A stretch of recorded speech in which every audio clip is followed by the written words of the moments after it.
On the positive side, nakikita natin na may mga parang dual strike gold, no? Ibig sabihin nito parang um, pwedeng maka-jackpot, parang makaka-jackpot ka ng opportunity, mga kapiksi, strike gold, no? Yung nararamdaman ko dito. So, parang winning moment mo ito sa buhay in general, no? Kahit ano pang ginagawa nyo mga kapiksi, parang makaka-jackpot kayo. Feeling nyo makaka-jackpot kayo sa buhay, guys.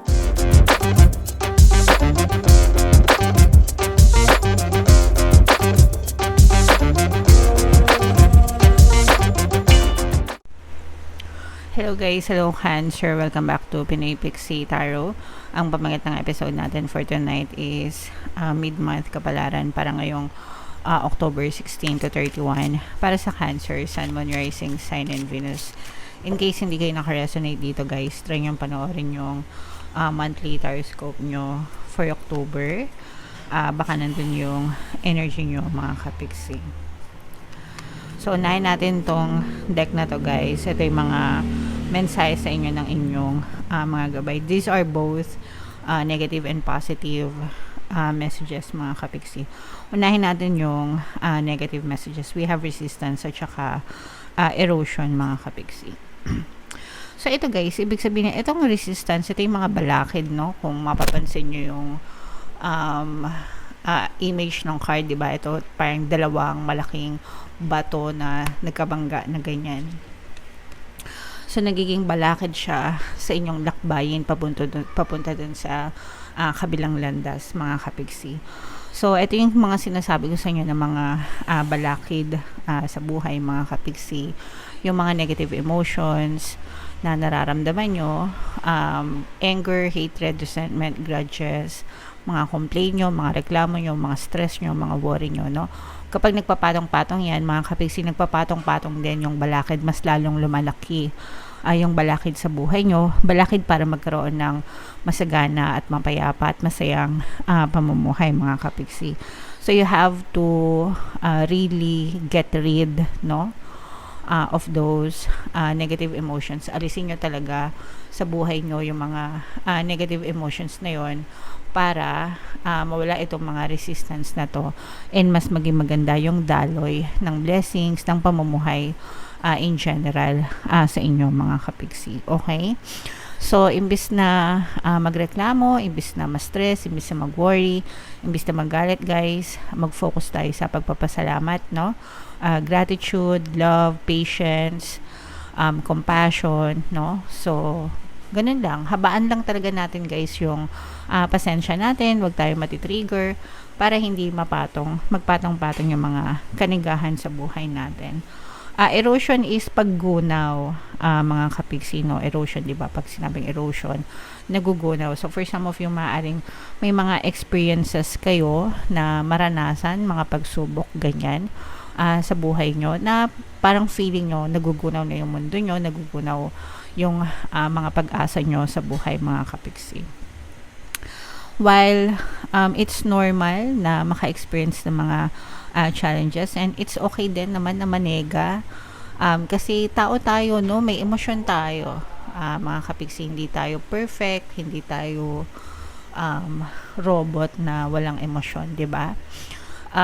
Okay lang yan, pero iiyak natin, di ba? Cry if you must, sabi ko nga palagi. Iiyak natin, isumbong nyo sa taas, mga kapiksi. Ipagdasal nyo para mabilis kayong maka-cope up. And just tell yourself, this too shall pass, no? Palagi ko yan sinasabi sa inyo. I-comment nyo na rin sa baba, guys. This too shall pass. Lilipas din ito. Everything will work out in my favor. Magiging favorable din sa akin ng sitwasyon. Okay? And magiging ma-okay din ang lahat. So, kailangan ikaw yung umalo sa sarili mo, no? Ikaw yung be there for yourself, ika nga, no? So, para mas mabilis maka-recover, mga kapiksi. Okay? And ito naman, vulnerability. Ibig sabihin nito, while there are risks sa mga bagong tawag dito, pagkakataon sa mga bagong bagay, may mga rewards din, mga kapiksi. So, ibig sabihin nito, huwag kayong matakot na sumubok ng mga bagong bagay. Kasi kahit nasabihin natin na risky, kailangan mo sumugal, pero yung rewards meron din naman, mga kapiksi, kapag tawag dito, na-tsempohan nyo na talagang okay yung opportunity, legit, di ba? So, greater risks, greater rewards, ika nga, mga kapiksi. Okay? Alright. So, comment down below, guys, if feeling nyo nakaresonate kayo dyan sa mga messages na yan. Tingnan natin yung ganap sa buhay nyo. Cancer. Shuffle natin to, guys. Habang sinushuffle ko to, panoorin nyo muna yung video natin regarding sa ating paano mag-manifest ng abundance video course. Kapiksi, sawa ka na ba sa mga struggles at hirap sa buhay mo? Masipag ka ba at masikap sa buhay ngunit hindi ka pa rin umaasenso? Ilang beses ka na bang nag-attempt mag-negosyo at mag-invest pero palagi ka pa rin nalulugi? Sa pagkakataon na ito ay maaaring may subconscious beliefs ka na nagiging balakid sa iyong pag-unlad at pagyaman. Introducing, paano mag-manifest ng abundance video course. Dito ay matututunan mo ma-overcome ang mga balakid mo para tuluyan ka ng umunlad, umasenso, sumagana, maging matagumpay, successful at maswerte sa iyong kabuhayan, pera, trabaho, negosyo, salapi at kaperahan ng bonggang-bongga. Dali, mag-send na ng email sa pinoypixitaro@gmail.com at simulan na ang iyong pagyaman ngayon.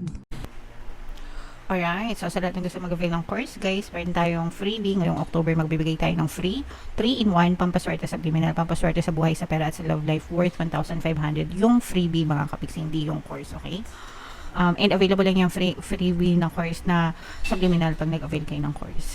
And meron din tayong bagong course, guys, paano mawala ang third party at magkaroon ng harmonious na relationship para mawala yung mga kabit ng mga jowa nyo, guys. 20% discount naman yan until October 31, kaya mag-avail na kayo, mga kapiksi. So, Cancer, guys, kayo ay na-represent ng Mother of Cups sa ating spread. So, dito, guys, ito yung positive and negative, mga kapiksi, no? More on negative, guys, but may mga positive din. Meron ditong presence ng Earth sign, Aquarius, Gemini, Libra. Ito yung sinasabi natin na for some of you, guys, pwede may air element kayo sa inyong natal chart or you may be dealing with an air sign. Ito, guys, yung sinasabi natin ng mga pagsubok, challenges na kasi for some of you, maaari kayo magkaroon ng conflict actually. Conflict, away, gulo, gusot, no? With a specific person in your life. Pwedeng kahit sino tong specific person na to, pwedeng jowa nyo, asawa nyo, partner nyo, kaibigan nyo, kapitbahay nyo, anybody, mga kapiksi. Pero maaari kayong magkaroon ng conflict dito sa person na to and maaaring masira yung relasyon nyo or pinagsamahan nyo, guys. And for some of you, parang nagtatalo din, no? Nararamdaman ko din dito na nagtatalo yung puso at isip nyo kung may kipag-ayos ba kayo sa person na to or tatanggapin nyo pa ba siya or puputulin nyo na lang yung relasyon nyo sa kanila dahil sa tindi ng magiging pag-aaway nyo nitong person na to, mga kapiksi. Okay? So, kung importante sa inyo yung relasyon, mga kapiksi, at yung tao, di ba? Syempre gagawin nyo lahat para isalba yung relasyon, yung pinagsamahan. Pero kung okay lang naman sa inyo na maputol yung relasyon nyo, kayo yung bahala, kayo yung masusunod. Pero regardless, kahit ano pa yung maging choice nyo sa buhay, mga kapiksi, you have to forgive and forget, guys, no? Kasi even if let's say for example, ayaw nyo na silang tanggapin, ayaw nyo na silang makasama, ayaw nyo na silang makita, kausapin, okay lang yun. Pero ang importante is patawarin nyo sila para, or kailangan magkaroon ng patawaran kahit sino pang nagkasala, mga kapiksi, para you free yourself from negative emotions. Kasi yung mga negative emotions na yun, again, no, yun nga yung sinasabi natin na magkakos siya ng resistance para hindi kayo maging masaya. Okay? Kasi yung mga negative emotions na yun, galit, ganyan, diba, sabi ko nga, magkakos siya ng resistance sa buhay nyo, mga kapiksi. And in the end, kayo lang yung magsasuffer, kayo yung lalong malulungkot, kayo yung masasaktan. Hindi nyo naman deserve, guys. Okay? On the positive side, nakikita natin na may mga, parang you will strike gold, no? Ibig sabihin nito, parang pwedeng maka-jackpot, parang makaka-jackpot ka ng opportunity, mga kapiksi, strike gold, no, yung nararamdaman ko dito. So parang winning moment mo ito sa buhay in general, no, kahit ano pang ginagawa nyo, mga kapiksi, Parang makaka-jackpot kayo. Feeling nyo makaka-jackpot kayo sa buhay, guys. Okay? Sa opportunity, ganun din. For some of you, maaari may mga bagong kontrata, agreement, no? And solusyon, no? Parang nararamdaman ko rin na magkakaroon ng solusyon sa mga buhay nyo, mga kapiksi. So, yan, i-mind nyo na yan, guys. Mind, makaka-jackpot ako, mind solusyon, mind kontrata, yan.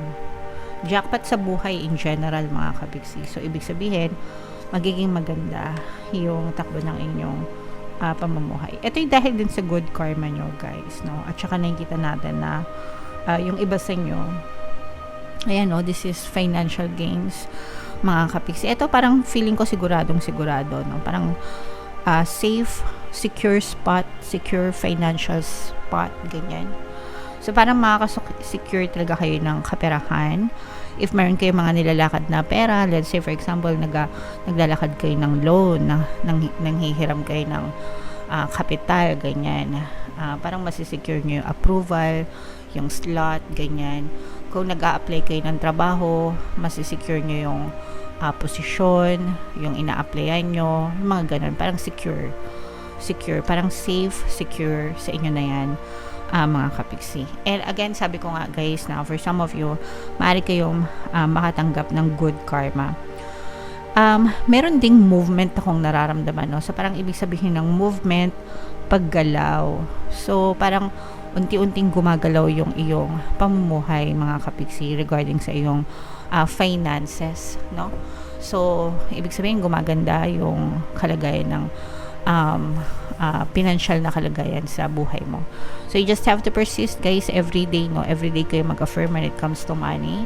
Yun yung palagi kong tinuturo sa inyo, guys. Hindi ako magsasawang sabihin sa inyo ng paulit-ulit kasi may mga bagong viewers tayo. And every day, even ako, guys, nag-affirm ako, money, come to me. Palagi ako may pera, palagi ako nagkakapera. I'm the king of abundance, I'm the queen of abundance. So, i-comment nyo na yan, tatlong yan sa comment section, mga kapiksi. Sabihin nyo lang yan araw-araw, guys.